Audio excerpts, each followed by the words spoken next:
Mengenal sejarah singkat pemberontakan DE atau TII pasca kemerdekaan Republik Indonesia oleh Bagus Putu Arda Kresna Putra. Like, share, komen, dan subscribe dulu agar selalu menyimak sejarah Nusantara berikutnya. Terima kasih. Assalamualaikum warahmatullahi wabarakatuh. Pemberontakan Darul Islam atau Tentara Islam Indonesia yang disingkat dengan DE atau TII merupakan salah satu gerakan radikal pasca proklamasi kemerdekaan dan agresi Belanda di Indonesia. Pembangkangan bersenjata ini merupakan yang paling panjang dalam sejarah Indonesia.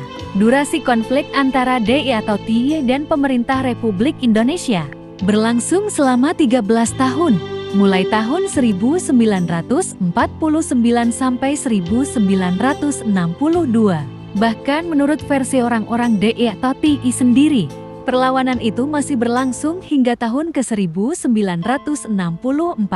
Di awal revolusi, para anggota DE atau TII sebagian besar berasal dari Laskar Hizbullah dan Sabilillah. Kelompok ini sejatinya ikut berjuang bersama melawan militer Belanda bersama TNI pada 1946 sampai 1947. Mereka kerap melakukan patroli dan penghadangan bersama. Benih-benih permusuhan antara orang-orang di atau TII dengan para prajurit TNI baru muncul pada awal ke-1949. Pada saat itu, terjadi pertemuan antara SM Kartosuwirjo dengan Panglima Laskar Sabilillah dan Raden Oni Syahroni. Pertemuan ini terjadi lantaran ketiga tokoh tersebut menentang adanya perjanjian Renville. Mereka menganggap perjanjian tersebut tidak melindungi warga Jawa Barat. Kartosuwirjo juga memerintahkan anak buahnya untuk memerangi para prajurit TNI yang pulang kandang ke Jawa Barat. Akibat bubarnya kesepakatan perjanjian Renville, eskalasi penentangan itu semakin memuncak saat Kartosuwirjo mendeklarasikan berdirinya negara Islam, yaitu Negara Islam Indonesia atau NII, yang dipimpin oleh dirinya sendiri. Dicetusnya NII ini menjadi bentuk protes dari Kartosuwirjo kepada Belanda, dan tentunya Indonesia yang dia anggap terlalu lemah. Pengaruh dari Kartosuwirjo pun semakin membesar setelah ia mendirikan angkatan bersenjata untuk NII yang bernama Tentara Islam Indonesia atau TII. Tujuan dari dibentuknya TII sendiri adalah untuk memerangi pasukan TNI agar bisa memisahkan diri dari negara Indonesia. Kartosuwirjo percaya bahwa semua masalah kenegaraan yang sedang berlangsung saat itu bisa diatasi jika menerapkan syariat Islam. Di samping itu, tujuan lainnya adalah untuk mengatasi dominasi sistem politik komunis dan ideologi sosialisme yang mulai terlihat dalam pemerintahan Soekarno. Gerakan NII pun semakin berkembang berkat dukungan dari daerah-daerah lain yang juga merasa kecewa terhadap Indonesia. Hal ini menjadi awal terjadinya pemberontakan di atau TII.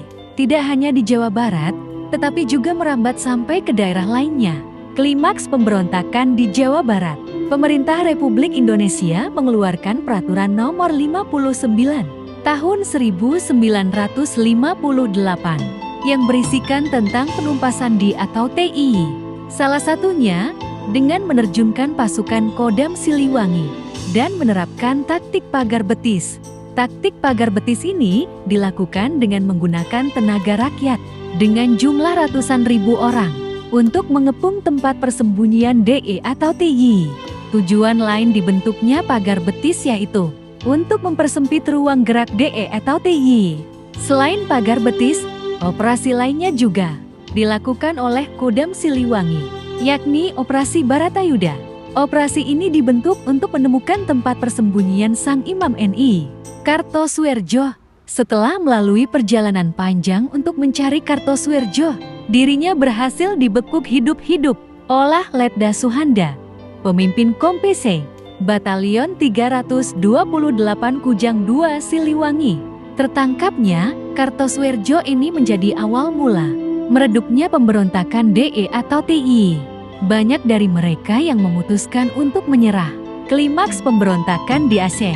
Sejarah mencatat bahwa pemberontakan DE atau TII di Aceh dipimpin oleh Daud Bureh, dimulai pada 20 September tahun 1953. Daud Bureh dan kelompoknya menuntut untuk diberikan hak otonom untuk Aceh. Pemerintah pusat tentu tidak tinggal diam menyikapi ini dan memutuskan untuk melakukan tindakan tegas kepada DE atau TII.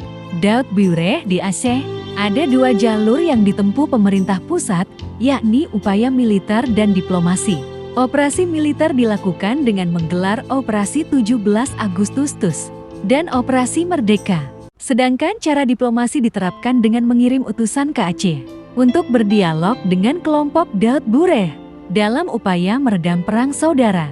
Persoalan ini akhirnya bisa diselesaikan dengan jalan damai, kendati harus melalui proses negosiasi yang alot dan melelahkan.